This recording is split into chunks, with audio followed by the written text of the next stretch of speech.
Hi అండి, అందరికీ నమస్కారం. Welcome to my YouTube channel. ఈ వీడియోలో ఇప్పుడే అందిన వార్త అండి.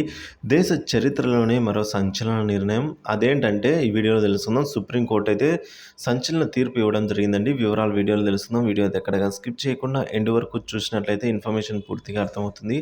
అలాగే వీడియో నచ్చినట్లయితే ఒక లైక్ చేయండి. ఇంకా సబ్స్క్రైబ్ చేసుకున్నట్లయితే మన ఛానల్ సబ్స్క్రైబ్ చేసుకోవడం ద్వారా నేను చేసే ప్రతి ఒక్క వీడియో మీ వరకు రీచ్ అవుతుంది.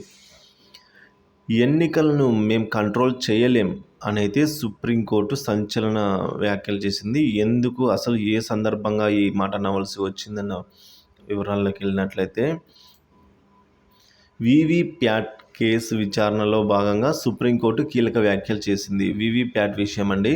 ఎన్నికలను నియంత్రించే అధికారం తమది కాదనైతే సుప్రీంకోర్టు పేర్కొంది. ఈ ఈ ఈవీఎంలలోని ఓట్లతో వీవీప్యాట్ స్లిప్పులను సరిపోల్చాలని దాఖలైన పిటిషన్ల విచారణ సందర్భంగా న్యాయస్థానం అయితే ఈ వ్యాఖ్యలు చేసింది. మరి వీవీప్యాట్ కేసుపై నేడు సుప్రీంకోర్టు తీర్పు వెలువరించాల్సి ఉండగా ఈ అంశంపై పలు సందేహాలు ఉండడంతో న్యాయస్థానం అయితే స్పష్టత కోరిందండి. సో తీర్పు వెలువరించక ముందు, అంటే తీర్పు ఇవ్వకముందు కొన్ని మాకు సందేహాలు ఉన్నాయని అయితే న్యాయస్థానం స్పష్టత కోసం అయితే కోరిన సందర్భం అండి.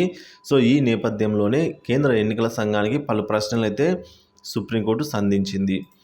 ఈ ఎలక్ట్రానిక్ ఓటింగ్ యంత్రాల్లో నమోదైన ఓట్లతో 100% వీవీప్యాట్ స్లిప్పులను సరిపోల్చి లెక్కించాలన్న పిటిషన్లపై అయితే సుప్రీంకోర్టు తీర్పు రిజర్వ్ చేసింది. అందులో భాగంగానే న్యాయస్థానం కీలక వ్యాఖ్యలు చేసింది. ఎన్నికలను నియంత్రించే అధికారం తమకు లేదని చెప్పింది. ఏ ఉద్దేశంతో, ఎందుకు చెప్పింది అని అంటే, ఎన్నికల సంఘం రాజ్యాంగ సంస్థ అని, అందుకే దాని పనితీరును తాము నిర్దేశించలేము అనేది సుప్రీంకోర్టు కరాఖండిగా చెప్పేసింది.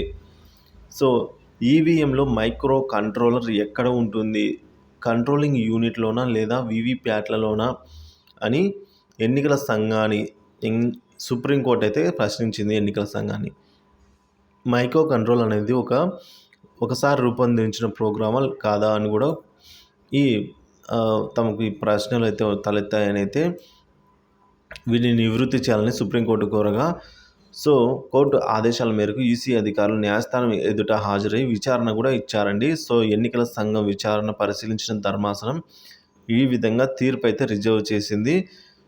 సో ఎన్నికలను మేము కంట్రోల్ చేయలేము, సుప్రీంకోర్టు ఈ విధంగా వీవీప్యాట్ కేసు విచారణలో అయితే ఈ విధంగా అయితే చేసింది, వ్యాఖ్యలు అయితే చేసిందండి. మరి